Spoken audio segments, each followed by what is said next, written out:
Hey everybody, I'm Joshua. And I'm Caleb. We're right here. We're right here. Where's right here, brother? Tomb of the prophet Samuel. Really? Nebi Samuel is behind us.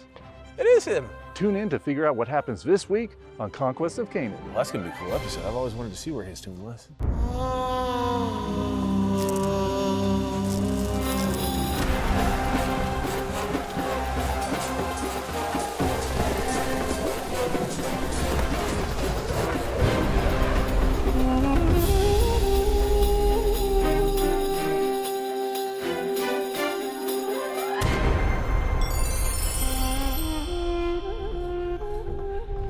We're not in the North Bank. We're not in the East Bank. South Bank is right out. West? We're here in the West Bank, that's right.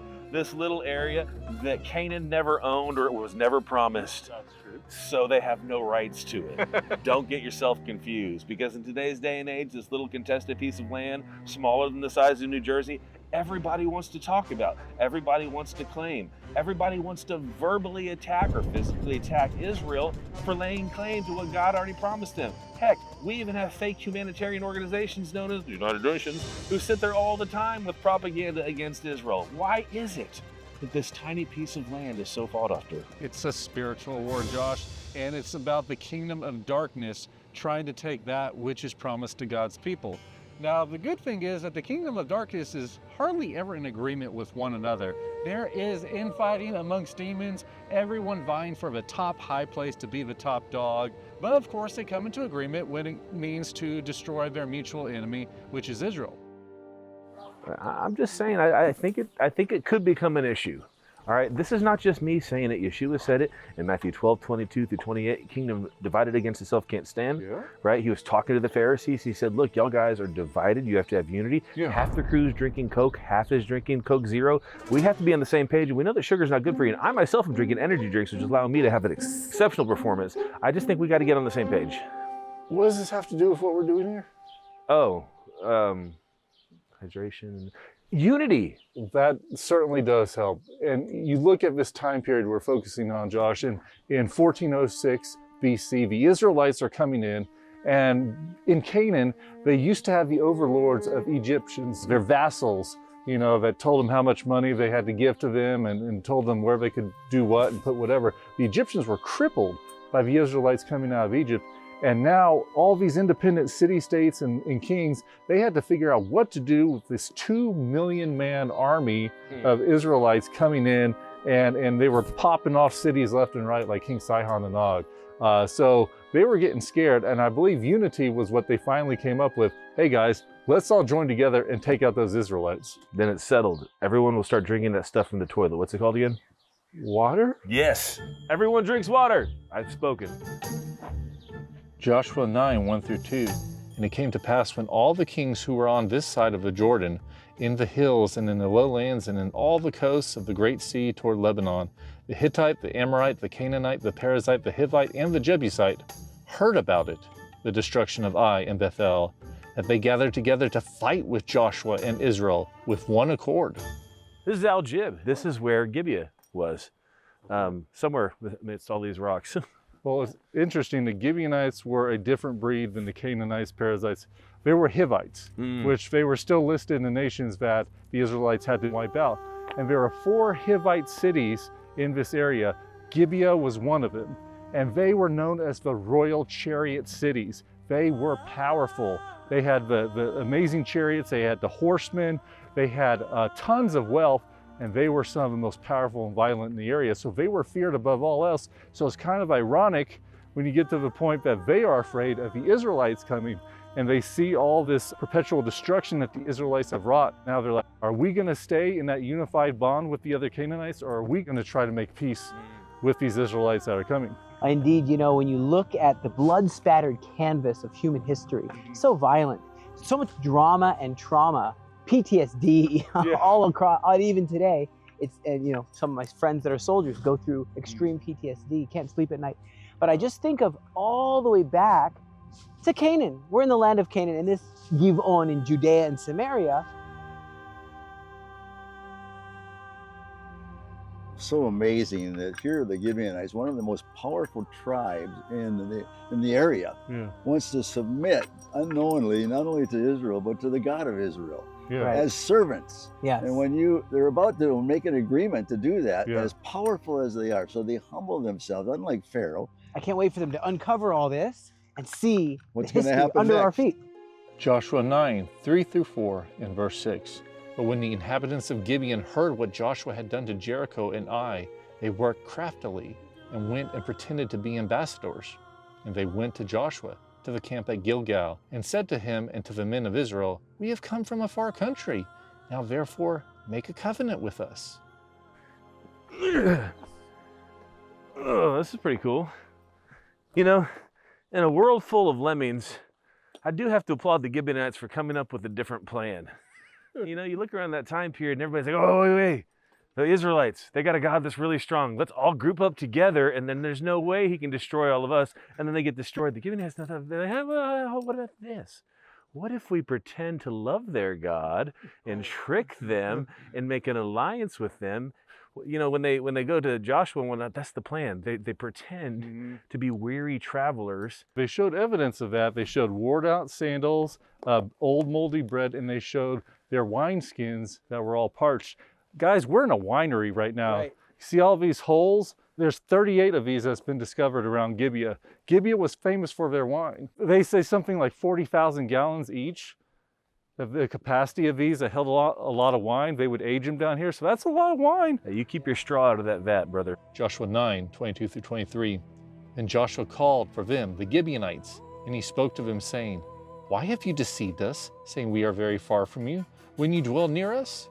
Now therefore you are cursed, and none of you shall be freed from being slaves, woodcutters and water carriers for the house of my God. So back in the day, even in America, when you shook hands, you made a covenant with that person like that, you know, and you kept your word.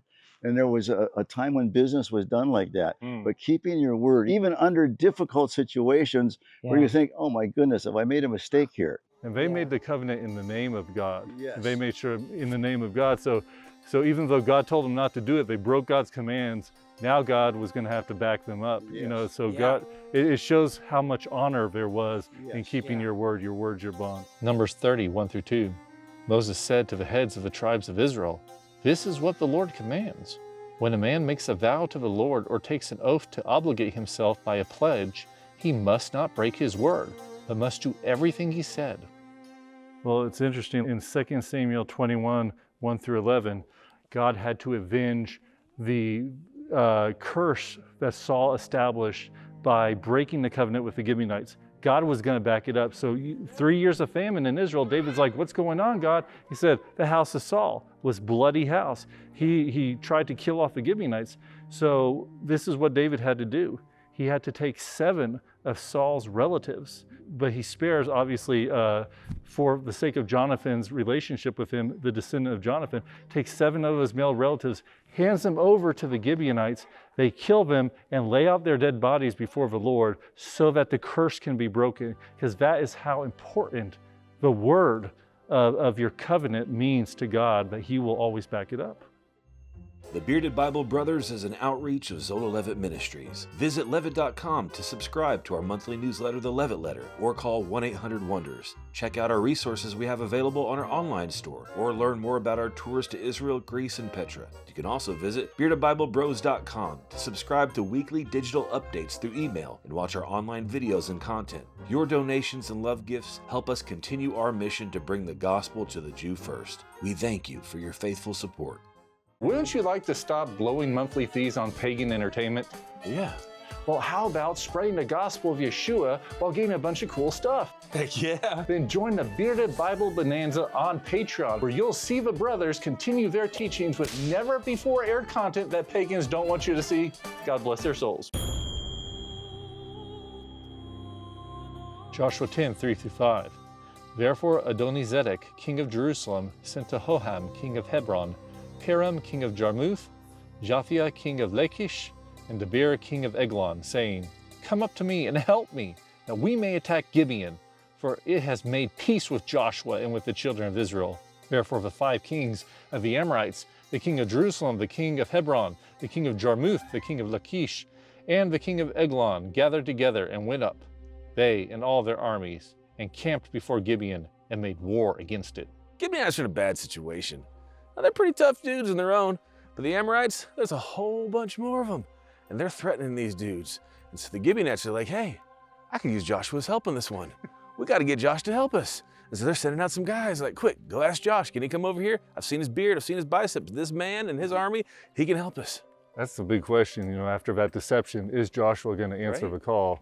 Well, we came here. This is a high place, the high place of Gibeon in the past. You see right now there's ruins of a mosque.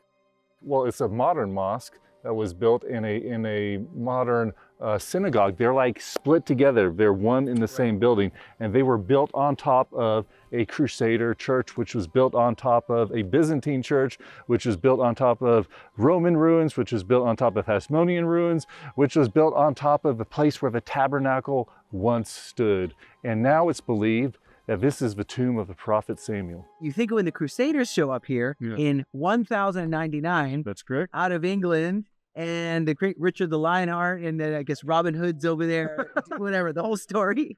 And so they show up here, and they stop here, and they have a moment of weeping and of tears of joy. Yep. And they call it Mount Joy, this prophet Samuel's place where the Ark of the Covenant stood, because they're gazing at Jerusalem. That's right. And they're just so overcome with joy. And they prayed, and of course they set up this thing. Joshua 10, 7 through 9.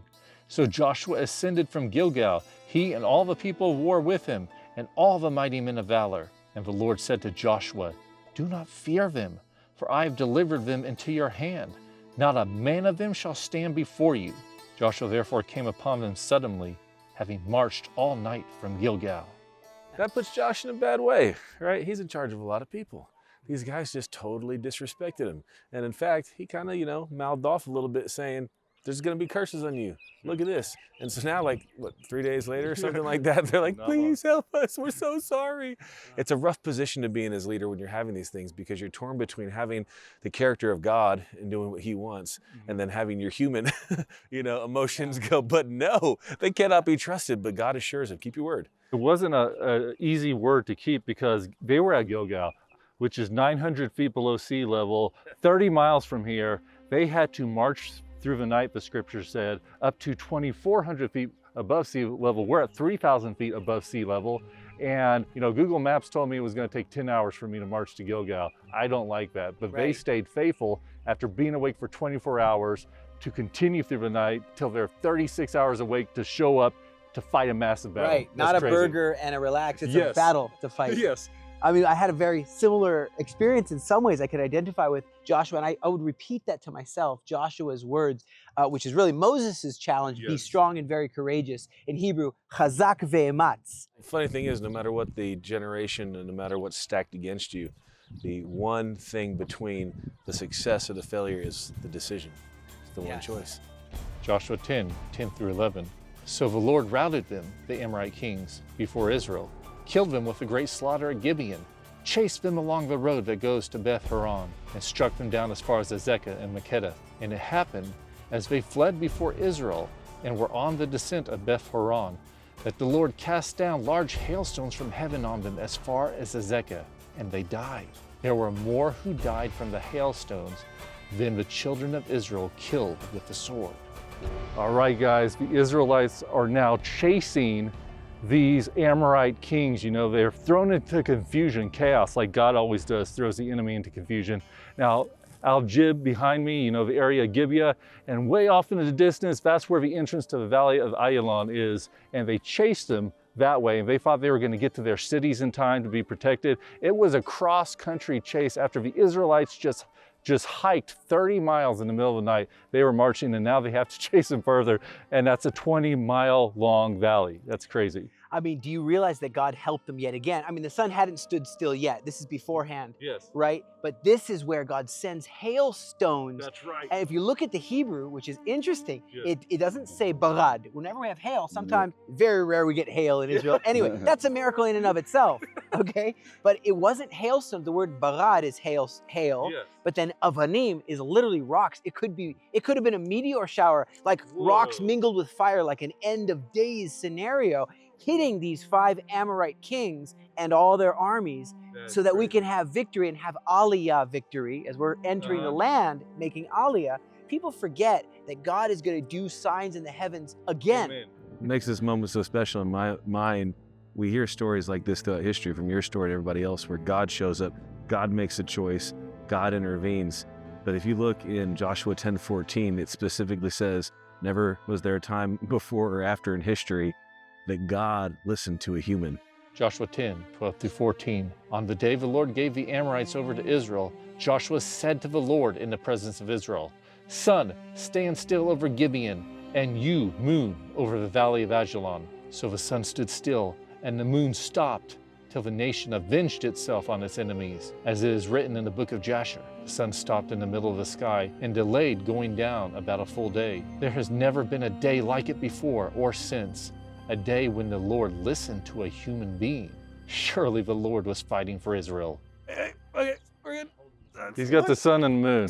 There we go. Get it done. Sorry.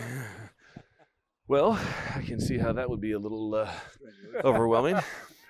Well, obviously it wasn't Joshua doing it within his own power. Sure. And this is another one of those things that backs up the Bible story. We have historical accounts throughout many civilizations of the long day, called Joshua's, extended day. And so Emperor Yao of China chronicled this long day, and he thought it was an omen. We have accounts with Herodotus, who met with these Egyptian priests, and they showed him the hieroglyphs of the extended day that the Egyptians saw.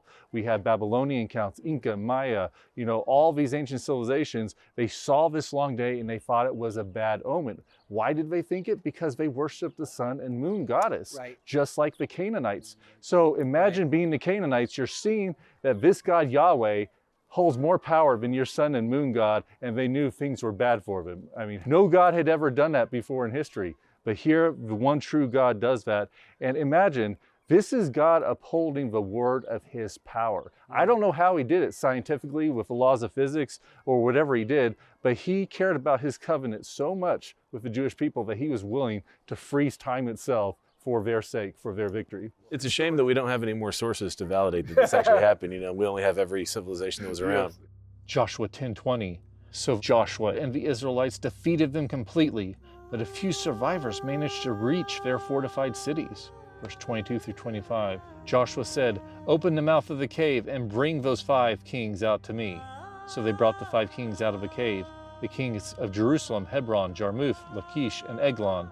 When they had brought these kings to Joshua, he summoned all the men of Israel and said to the army commanders who had come with him, come here and put your feet on the necks of these kings. So they came forward and placed their feet on their necks. Joshua said to them, do not be afraid. Do not be discouraged. Be strong and courageous. This is what the Lord will do to all of the enemies you are going to fight.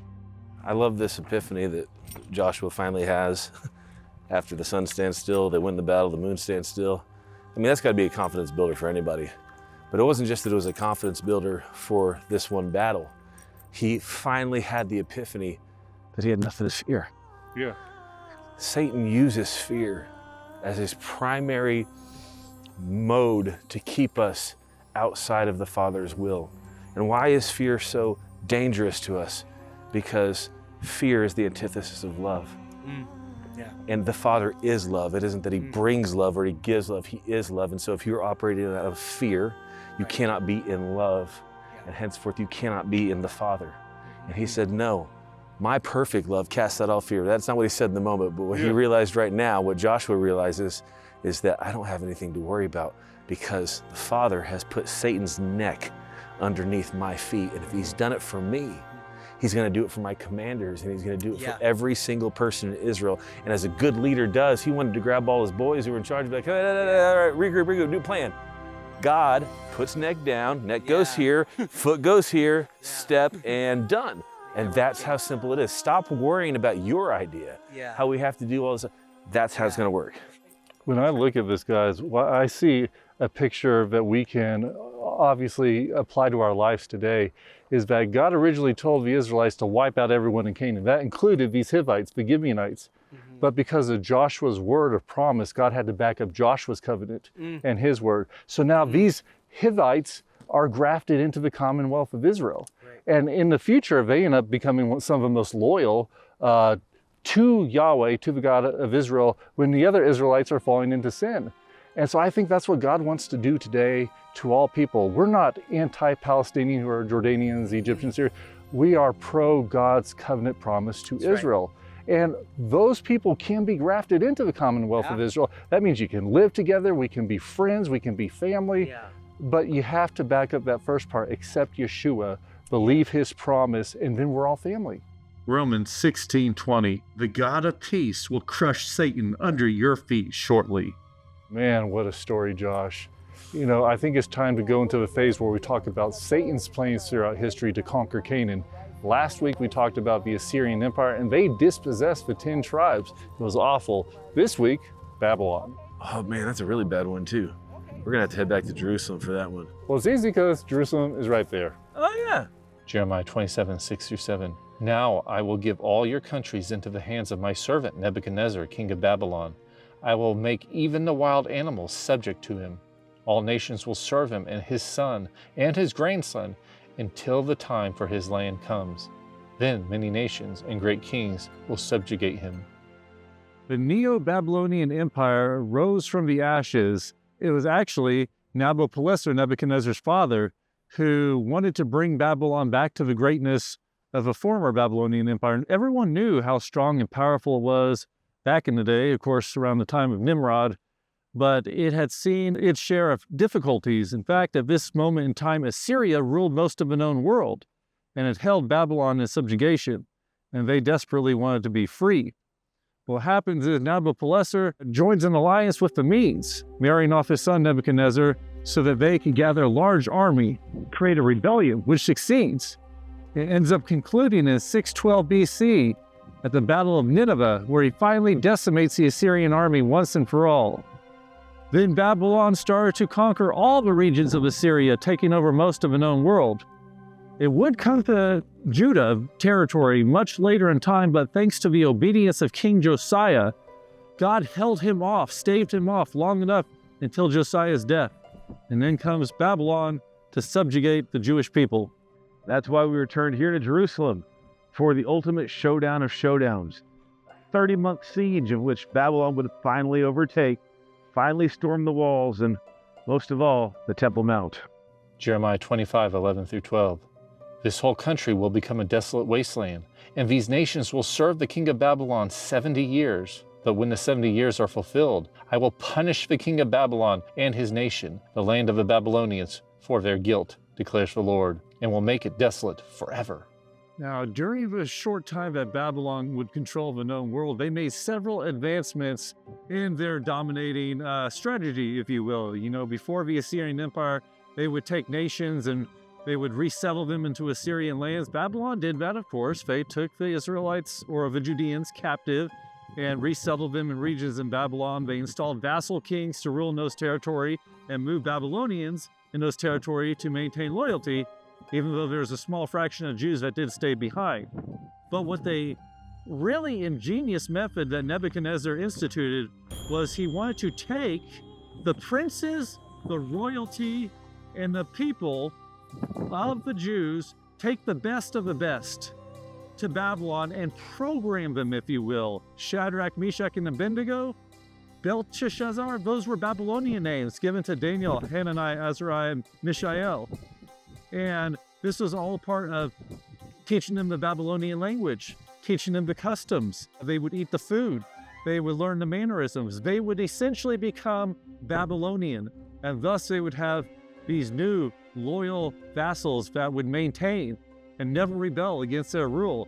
And those kings that had their princes taken from them, they were left behind. They didn't want something to happen to their children, so they maintained their loyalty to the people of Babylon. And it all seemed like a very good plan for the time being, if God had not said, time is run out on you, Babylon, and ends up turning the tables on the kingdom, which we'll know happened just many decades later. Revelation 17:3 and 5. Then the angel carried me away in the spirit into a wilderness. There I saw a woman sitting on a scarlet beast that was covered with blasphemous names and had 7 heads and 10 horns. The name written on her forehead was a mystery, Babylon the Great, the mother of prostitutes and of the abominations of the earth. Let's just say Satan and this third and final spiritual Babylon the Great will once again try to take over Jerusalem. It's the territory he always wants. He wants this territory, yes. He wants to take over the Promised Land, but what he really wants is the Temple Mount. Yeah. We believe the Temple Mount right there, the site of Mount Moriah, the original site of Eden, right? The connection, the gateway, the portal of heaven on earth, that spot, the spot where he could go up to be in heaven where he once was, but he can't. But that's the spot that he wants, and that's why he covets this area, and he's willing to do anything to get it, because that spot right there is supernatural. It's the center of the earth.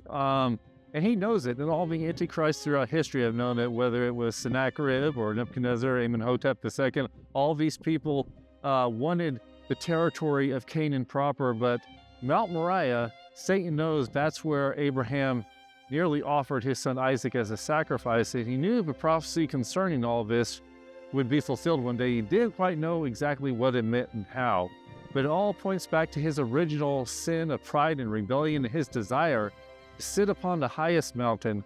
Isaiah 14:12-14. How you are fallen from heaven, O Lucifer, son of the morning. How you are cut down to the ground, you who weakened the nations. For you have said in your heart, I will ascend into heaven. I will exalt my throne above the stars of God. I will also sit on the mount of congregation on the farthest sides of the north. I will ascend above the heights of the clouds. I will be like the Most High.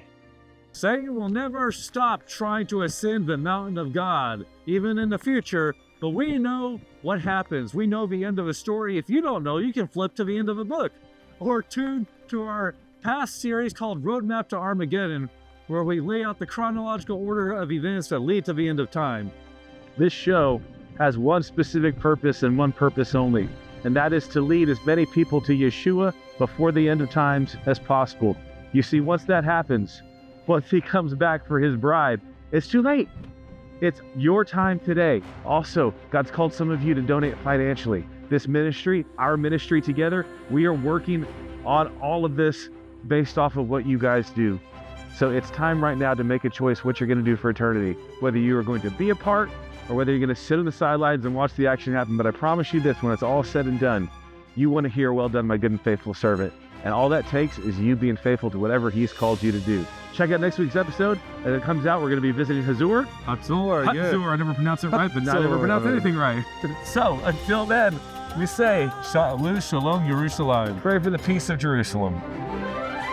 Did you know the Bearded Bible Brothers is an outreach of Zola Levitt Ministries? That means we are entirely donor-funded. Consider giving at levitt.com. You can also join the Bearded Bible Bonanza to access additional content at patreon.com/beardedbiblebonanza. Please support our mission to spread the gospel of Yeshua by subscribing to our social media and sharing our online messages. And as always, pray for the peace of Jerusalem.